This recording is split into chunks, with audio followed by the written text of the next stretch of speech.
So when my guest today consented to appear on this podcast, I had to decide whether I was going to take a Hello Magazine approach or a hard talk approach. Because we're talking about sport in Barbados. And obviously there's lots of good things to talk about. And there's some not so good things to talk about. So with me today is Kendia Brathwaite. She is Senior Operations Officer at the Barbados Olympic Association. And she's going to tell us all about careers in sport, all the things for young people to get involved in sport, and everything else that comes up to the top of our head as we're having this little conversation. Hi, Kendia. Hey, George. How are you doing? You want hello or you want hard talk? Let's go medium girl. Medium girl? Okay, so let's start by telling the people at home what the Senior Operations Officer does at BOA. That is such a loaded title, to be quite honest, because I feel like I do a lot of everything. Right. And this is just not me personally, but like my colleagues, we do a lot with just one title. But specific to me, I am directly responsible for the funding of the athletes, and this is not just elite athletes, but we fund what we call high performance athletes, and we fund developing athletes, and then emerging athletes. So anything surrounding athletes and athlete funding is what I'm responsible for, along with I'm also responsible for all of the grant funding that falls under the BOA banner, basically. Well, this is a timely conversation, then. This is a real timely conversation because Turkey might be coming, right? So how do you feel about that situation with Turkey going after the Jamaican athletes? Obviously, it's happened before in world sport, but this one just seems to be much more kind of topical and much more prevalent based on the kind of caliber of athletes and obviously brand Jamaica. I wear a BOA banner, like head, like that's going to be my thing because that's what people know me for. Right. But personally speaking, it's kind of hard to see, but I do see it from the athlete's perspective. Right. In that we as smaller Caribbean countries, we are limited in funding. We're limited in the resources that we have. And so we kind of have to be very careful and pick and choose who we give funding to. Mm-hmm. And then even sometimes when we do that, it's still not enough funding to give for our athletes. So I think the athletes in the Jamaica case had to make a very hard decision. It's like, do I just want to compete and be able to provide for my family at the minimum level? Or mm-hmm. do I see a future where right now I can get what I need to get and to be as successful that I can be? So it's very a ticklish situation, to be quite honest. And I know people talk about national pride and so on. What's happened is not unique and it's not the first time it's happened. I actually had a colleague out of Brazil that studied this, because if you are into sport, into track and field in particular, and football, mm-hmm. you can actually track and see how many athletes have migrated. Right. And so the migration possibly had not started with this now generation, but generations before, right. where that parents made the hard decision to travel outside and get citizenship in other countries to give their offspring a better opportunity at better resources. And so that's what it came down to. So, and there's actually a study out that my colleague did about it in relation to football and Brazil actually not being able to compete at the level that they used to compete in back in the day on the football scene. So, yeah. Big up your colleague. Tell people his name so they can go and find the study. All right. So his name is actually Dr. William Douglas out of Brazil. Okay. Yeah. But from what I'm hearing, it seems like you would take the money, Kendia. Unfortunately, yes. Because at the end of the day, you know what they say, money talks, and right. I'm not saying for it right. of it, but yeah. Okay. All right. So this is fairly poignant then, because you're responsible for divesting these funds to the athletes. We have a situation where very few elite, inverted commas, junior athletes stay in Barbados. Mm-hmm. The path has traditionally been to try to get a track scholarship to a U.S. university. And more recently, we've seen athletes start to go to Jamaica to join clubs in Jamaica. The NCAA landscape is changing, and there's not going to be as much money for track and field. The money is going to be moving towards football and basketball and the kind of higher profile sports that get the TV money. And there just may not be that many track scholarships available. What would you say to the track and field athlete who would like to pursue a professional career in track, may not be able to get a full ride to U.S. university? What is the motivation for them to stay at home in Barbados and train? This is such a loaded question, to be quite honest. I tend to do loaded questions. Because I don't think that there's a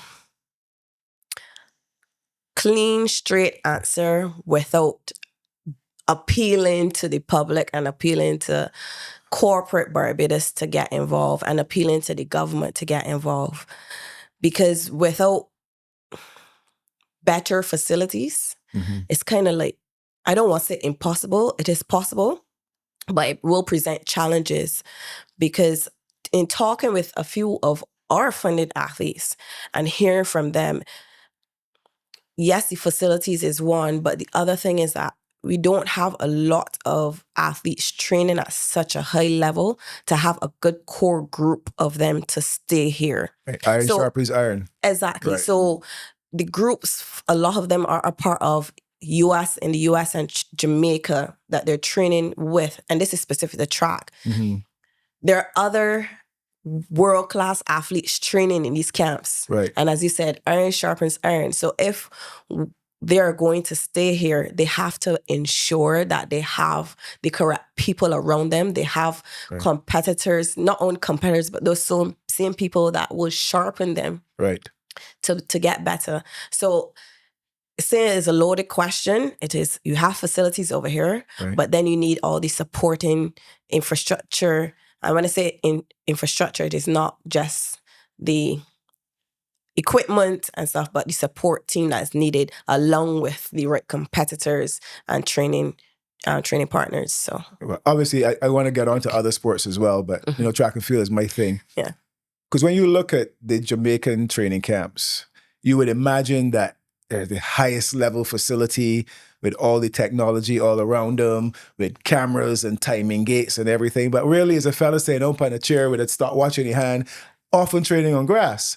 Yeah. So I think obviously facilities is part of the key, but I think culture is another part of the conversation. And would you say that there's a culture of winning in Barbados when it comes to sport? George, you're not letting up at all. I'm telling you, there's a hard talk conversation. Repeat that for me. If there is a culture would you say winning, that we have a culture of winning here in Barbados, especially as compared to some of our other smaller countries, Trinidad, Jamaica? They don't necessarily have the population that your United States and your Great Britain and other larger countries have. But for some reason, they manage to produce these performances on the world stage that we get occasionally. We get our Mario Burks occasionally, we get your Ryan Braffets occasionally, but we don't seem to be able to have any sustained success once we get past the Carifta level. Why do you think that is? So about the winning culture first, I don't think that we have it. I think we are on the way to getting it. I think the new crop of athletes that are coming along are hungrier for that success. I see a bit more drive, and so I do think that we are on the way to get that winning culture. But something that you mentioned before, which I'll tie in here, is that the culture. The culture and how we see ourselves as a people plays a very important part of how our athletes come on the scene to represent themselves. Right. And I think sometimes they don't have it because of how we are known in the Caribbean. We're kind of, that people that, we sit back. And so we are not necessarily the aggressive kind of person to say, no, like, aggressive or assertive? Assertive. Okay, let's go with assertive. Because we will get it done, but we are a bit more quiet about it and about going about it. But I think the new crop coming up, they're really trying to go after it. They're hungrier for it. And so I do see that you will get that happening.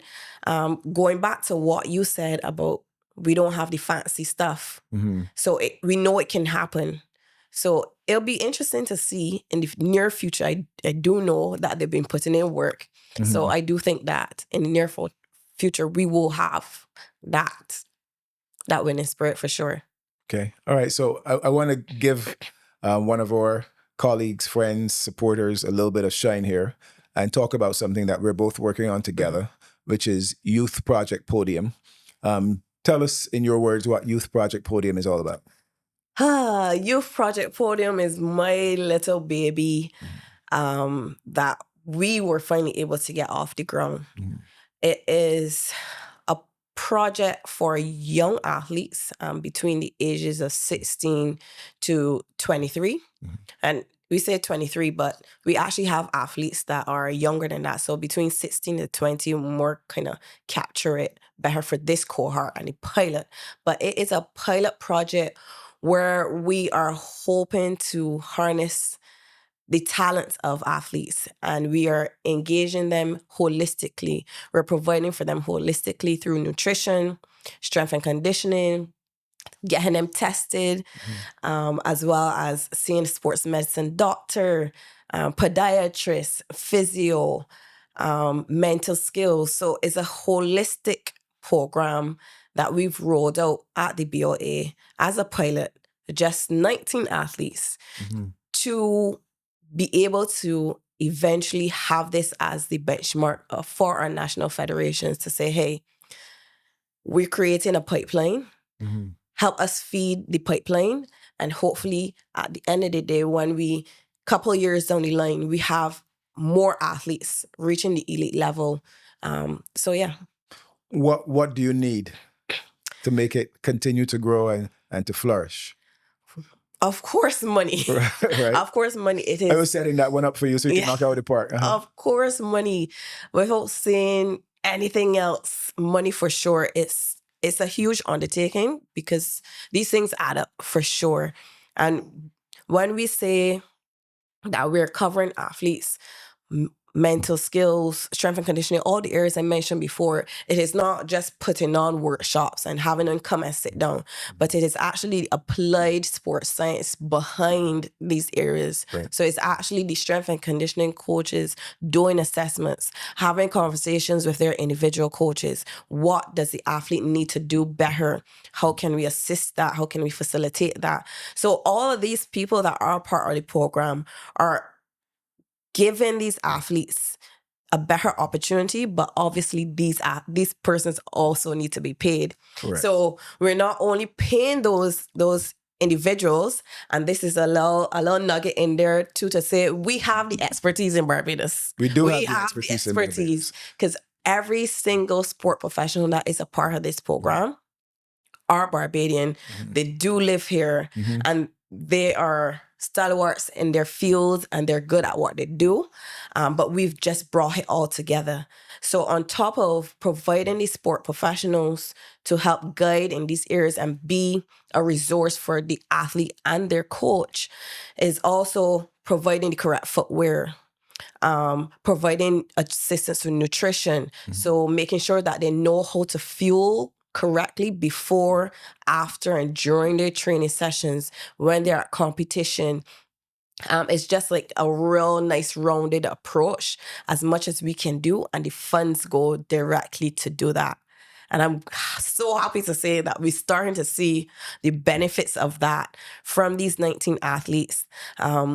Like as a group, they are doing well. As a group, they're doing well. And that's kind of like what we like to see. And we do know it was possible. We just need to start. Right. And this is just a pilot. And we've started. So then we go back and we reassess, see where we fell down. What do we need to do better? Just things like that. But money. Right. Money to be able to do this thing as a consistent program for years on end. So yeah. Right. And you talked about seeing the benefits. tell us what those benefits look like in a tangible way, because everybody's doing better, everybody liked the program, everybody's feeling better. What measurable outcomes have you been able to see from this program? So we've had a lot of conversations with them first, and you mentioned tangible, but I'm gonna go back a bit more the not so tangible things first. A part of the program, athletes also have had to do communication sessions. Okay. And so we've been communicating with them and doing like mini interviews with them and to ask them, how's the program going for you? How do you feel about it? And what are the benefits? Like, what are the improvements you're seeing? So that's one thing, their actual word of mouth and what they're doing.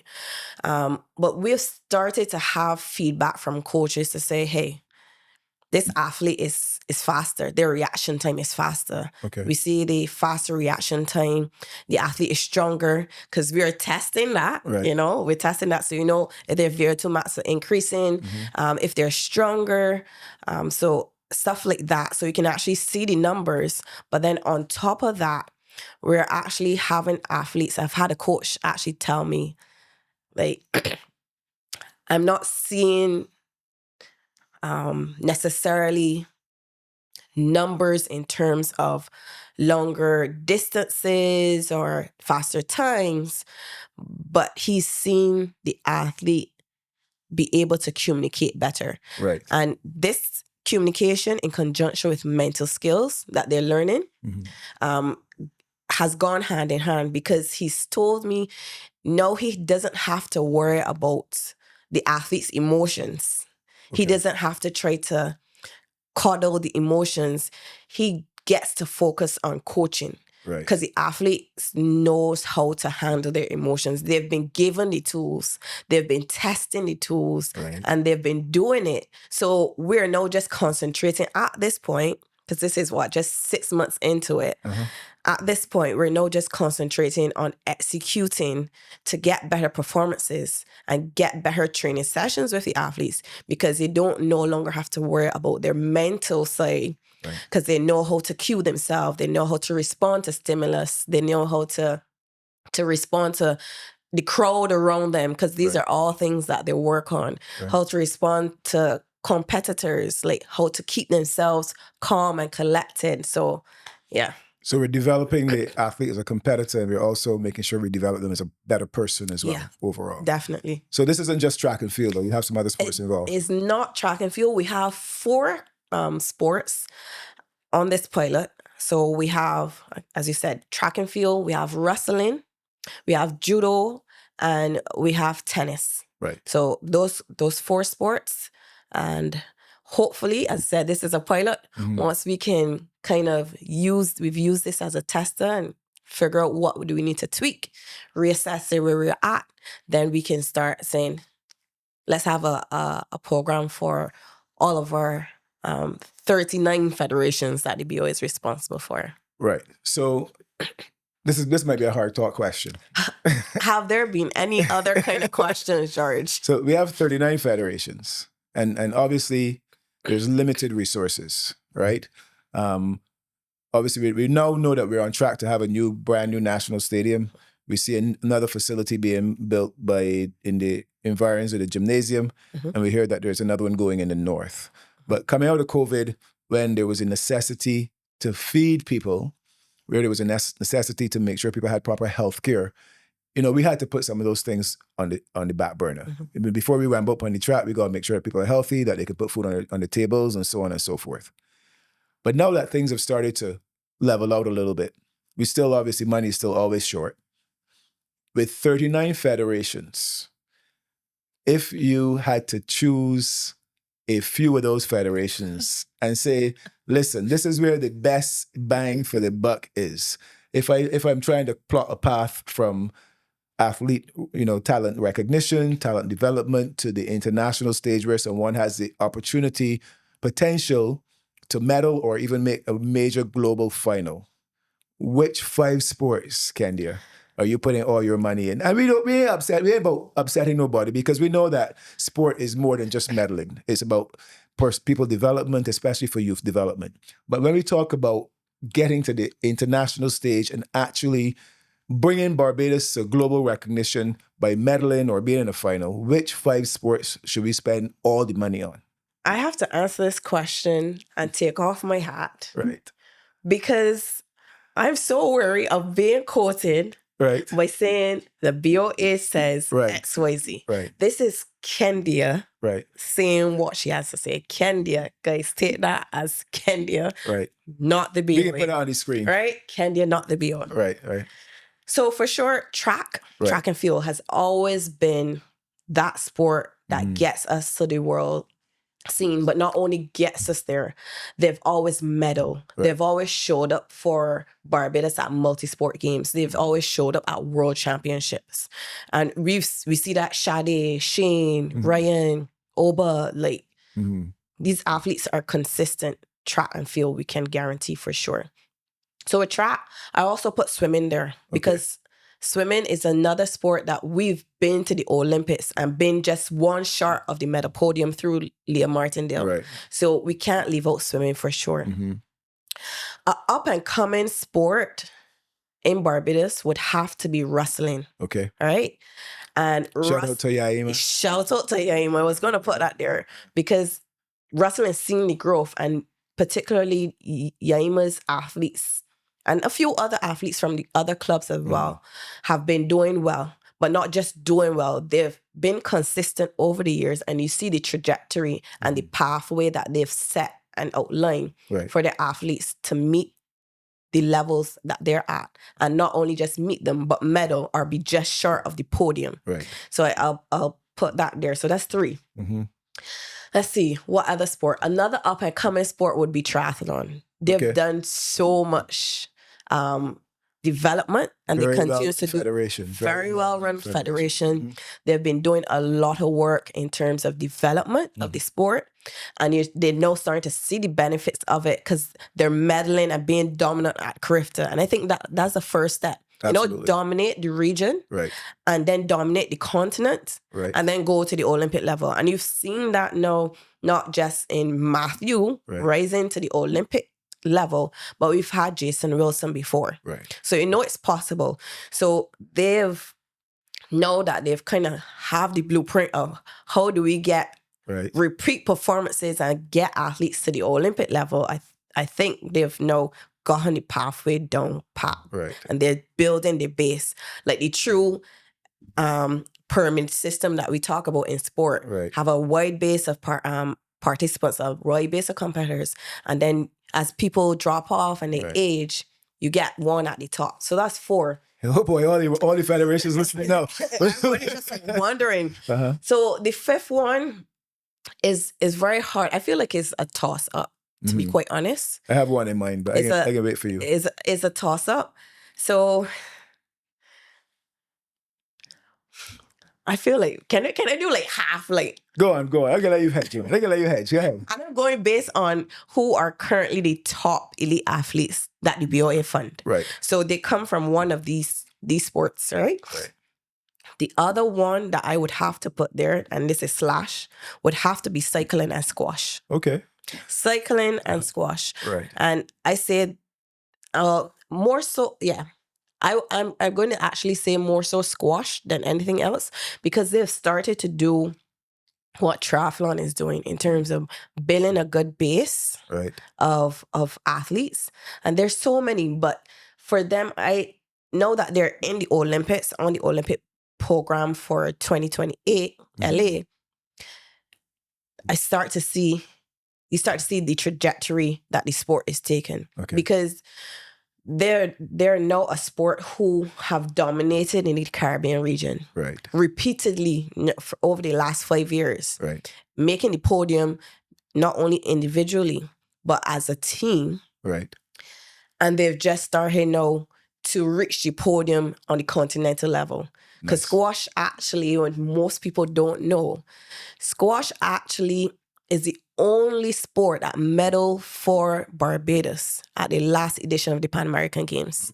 And that's 2023. The only sport. And not only did they win 1 medal, they won 2 medals. So they won doubles and they won the team squash. So we're saying that I think that they're likely to to progress well. They do have a good progression. And then they have some players on the pro scene, so the pro squash scene. And one of them is already in the top 100 within just being on the pro scene for 1 year. Okay. And now you have some others now joining the scene who will be on the top 100 very soon as well. I do see them being based on the caliber of athlete they are. Okay. And again, this is from this same core group that made the podium at Pan Am's. Right. So based on that, I do see them making it to the 100. I know everybody, don't come for me. Don't ring down my phone. I can put your number on the screen. I can put your number on the screen. See this? And all the federation and all the athletes are like, but what about my sport? I think you missed one. I think you missed one. Let me hear. I think I know what you're going to say, but let me hear. And the reason, all these sports have one thing in common. Even, with the double squash and stuff, they tend to be individual sports, which means that they have, it's based on the high level of talent of the individual athlete. This person is gifted, one, they're willing to do the work, two, and they have good coaching and a good support system, right? That's in common with all of them. I would tend not to have put cycling in there, even though we had Barry Ford and guys like that, just because it tends to be expensive equipment. So a lot of time, a guy who might be talented might not be able to afford to be in the sport because of the cost of the equipment. But I'm going to stop you there and stick a pin there, if you don't mind. No problem. Go ahead. Because you mentioned expensive sports, and triathlon is in that category as an expensive sport. But they have found a way to work the system. Right. They actually, that's why I say, when I look at the sport and I'm looking at the development of the sport, right? Because I know with a broad base, again, we go top. They have gotten bicycles and they've made them accessible to anybody who wants to join triathlon. Okay. So it makes it a little cheaper in that they have the development program, but now you can rent a bicycle for $50. Right. I think it's like either $50 a month or $50 for the year. It's something ridiculously low. Right. So the bicycle and the equipment then starts not to be so much of the problem. Right. So cycling could essentially do the same thing. Right. And these other sports in that, even if you think of the sport of shooting, rifles are expensive, shotguns are expensive, air pistols are expensive. Right. But if you had to start to invest in having club-owned guns or having hand-me-down where people rent these kind of things, it's kind of offset the cost. So you got to be smart Point about taken, it. Point taken. Go ahead. But there's one that we don't really need much equipment for, and you left them out. Well, boxing? Boxing. How you can leave a boxing? We had Kimberly, that was number 8th rank in the world. We got Breedy, who was about to turn pro. And we've always had a very rich history of boxing. I'm saddened to see that we don't see more regular boxing promotions on the island, because that was something that was very popular in Barbados back in the day. But like I said, what all these sports have in common is that you just need a talented athlete who's willing to work hard, a coach who's willing to support him, and some sort of structure around him to help him get to the next level. Why did you leave out boxing? So you said top 5. Yeah, top 5 sports. Okay, yeah. and but so if you said top 10, no one going to start ranking coming up. Fair enough. I can let you go away. Boxing ticks a lot of boxes, and they are starting to put in the same kind of work in that, they're having a broad base, and they at one point they were using it in the peace program to combat, the violence, or to assist in trying to combat the violence and the crime. But the thing, when we think of Barbados as a culture, right, it is hard to sell boxing, especially to juniors. Yeah. So it does have great potential, and the ones who use it as an outlet. But so that's one thing. But the other thing on top of that, even with taking that off the table about knowing the culture of the island, is that they're one of the sports that lack a facility. That's correct. They don't have the facility, and it's very unfortunate. They don't have the facility at this point in time, and I think it's kind of doing them a disservice, because unlike all the other things that I just called, right, squash has even private facilities that you could go to play on a squash court. Track and field, you really don't. Yes, you have a stadium, and You have Usain Bolt or whatever. Mm-hmm. You could run on a grass field, Correct. right? You could run outdoors. The same thing for all the other sports I list. Like, they don't necessarily need a designated home, but you need a boxing ring. You can compete and you can not compete. You can train as much as you want. Right. Outdoors, but I think you need to be in a ring. I have a boxing ring. You can find a space for it? I put you on the spot. Control the things like this. I know that you mentioned that, right? Big shout out to Coach Hunt, by the way, because yes, Lawrence puts in that work. He does, and you know the thing with coaches is that as coaches we're always going to stay broke, especially when it comes to these types of sports, because you know an athlete needs to get from this point to this point. You're going to help them. We're going to do them. Athlete needs a meal afterwards. We're going to do it. Athlete needs equipment afterwards. We're going to do it. So we're always going to stay broke as coaches, and I think one of the things that I'm doing through my kind of personal training business, I'm subsidizing a couple athletes who could use the help, right? People like, man, George making all this money, but if I weren't charging, they give back. If I weren't charging the people in my run club X amount per month, I couldn't have 4 junior athletes out there with me because I got to pay for the track at Usain Bolt Sports Complex. I got to pay to keep my lights on in the gym, et cetera, et cetera. So sometimes I think you reach out to corporate Barbados and they say, well, I ain't giving you the money to go and buy a new car and so on and so forth. But if they come and have the conversation and see the programs, and again, I want to say shout out to David Sumrick because David Sumrick came to the track and saw where his money was going. David Sumrick is the head of the Amarone Charitable Fund. He saw me working with the kids. He saw that where the money was going. And as a result, he's funneling more and more money into these programs like Project Podium. Shout out to David for sure, because David was just like, no, this is a great program. I want to come on board. And as much as we welcome more funds, like big kudos to David, because from the time we had the conversation, he was definitely there. I know he's now repping a Project Podium shirt too in the gym. So yeah, shout out to David for sure. But we definitely need more corporate entities to step up and support some of these programs. So I support you on that. Yeah. We didn't mention any team sports. Right? No. For obvious reasons, right? But tell us what the BOA is doing with respect to, you know, athlete development in some of these team sports. Just to mention a couple of the programs you guys might have running. Yeah, so team sport is a very ticklish one because, again, it takes a lot more to fund a team. And teams aren't small. I mean, federations are now trying to push these smaller formats of the game. So the beach volleyball, the 3x3 basketball. Hockey actually has a smaller format of the game where they have less players as well. And those are all things that federations are looking into. I think the BOA has some opportunities, but not as many, to be quite honest, as individual sports. Again, because our budget is still very tight.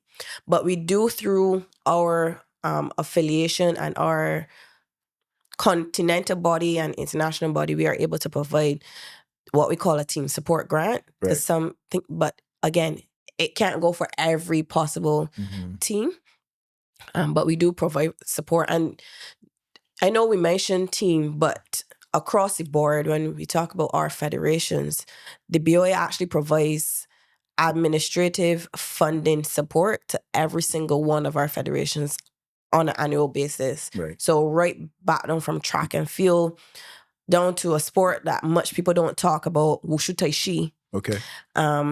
So on that full spectrum, we provide some level of support to every federation through administrative grants, competition grants, and there are a ton of other grants that they have access to as well. So we don't have necessarily team specific like, I guess, workshops or activities, but they have access to all the different grants that other sports do have access to. And again, because they're a team sport, their grants tend to be a bit bigger than the others. But in general, the BOA has been doing a lot of work in terms of education. So educating, whether that be coach education, athlete education, And all of these areas are covered either by the National Olympic Academy that we have, Right. where they actually do certification of coaches, or through the Barbados Athletes Commission, who are now actually being more present in athletes' lives, trying to be their support system as well, whether that be through the Athletes Forum or trying to get more coverage. I know that's something that they're trying to work on more with the incoming athletes chair, Kevin. Yeah. Okay. So one of the things that has been kind of, I don't want to say bothering me, but it's been on my mind. And a lot of the governing bodies of most of the sports federations on the island, they look the same. They look the same that they've looked for the last 20 years. George. Listen, we got to talk. I old too, right? I old too, and I'm trying to build a succession plan to replace me, right? So I'm mentoring people, I'm training people, because I know that even though I am a young whatever, I still listen to young people music and thing. I recognize that I'm not as in touch with them as I might otherwise be. What is the path for a young person who wants to have a career in sport to get to the point where they could be a decision maker, where they could have their voice heard on one of these federations? I went to Usain Bolt the other day to watch one of my athletes compete, okay? It was the last event of the meet.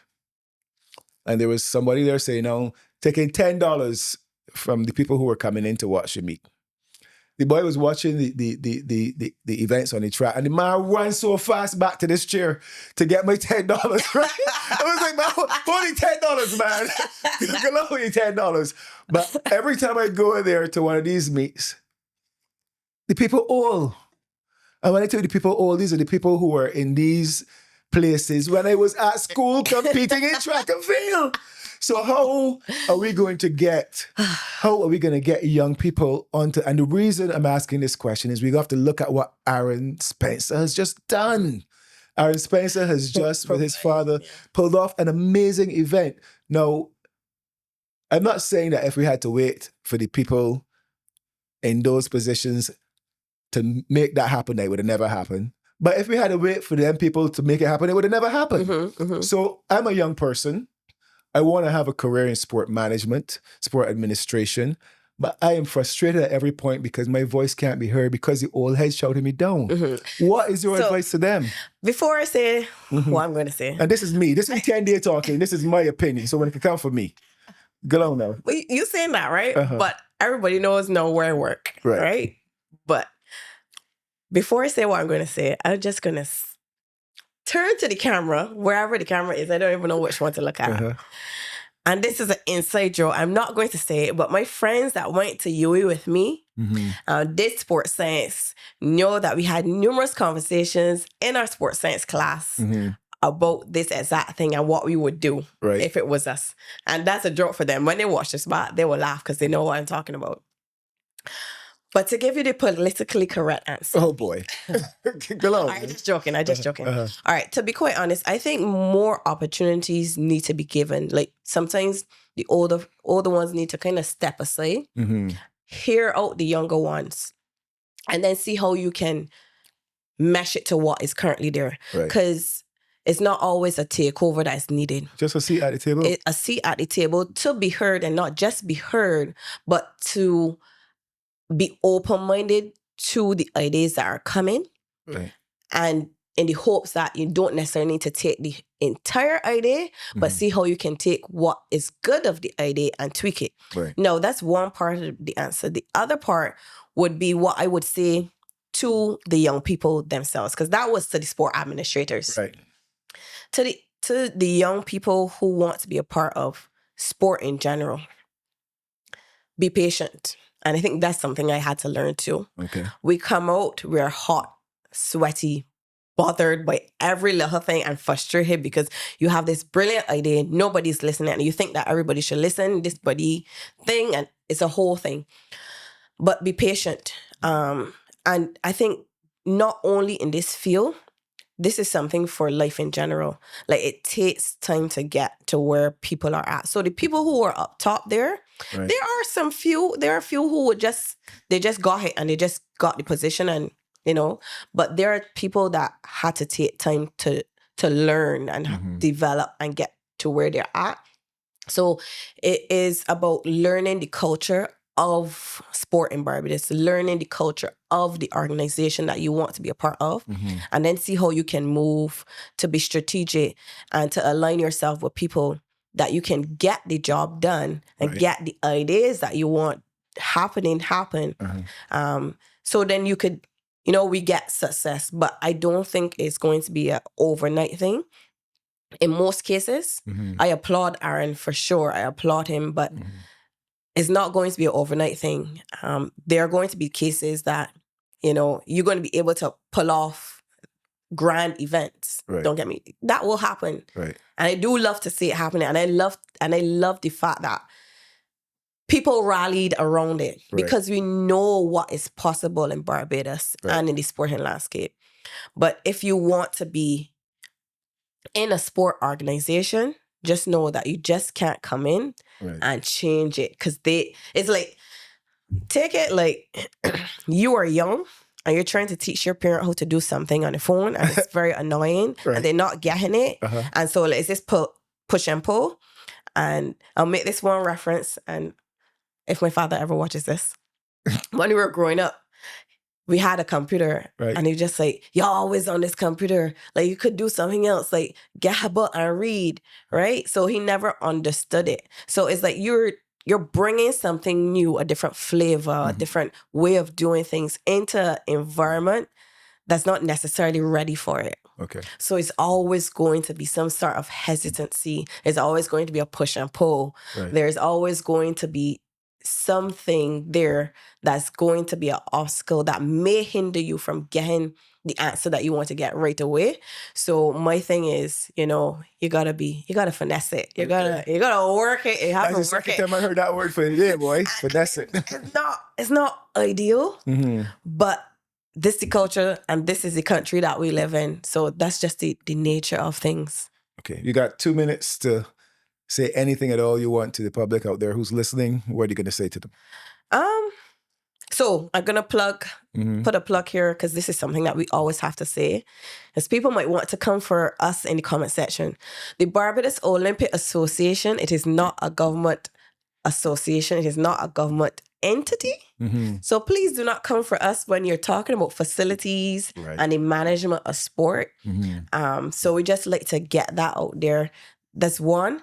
Know that we are the only route to multi-sport games in the island. We are strictly responsible for the Olympic movement and Olympism on the island.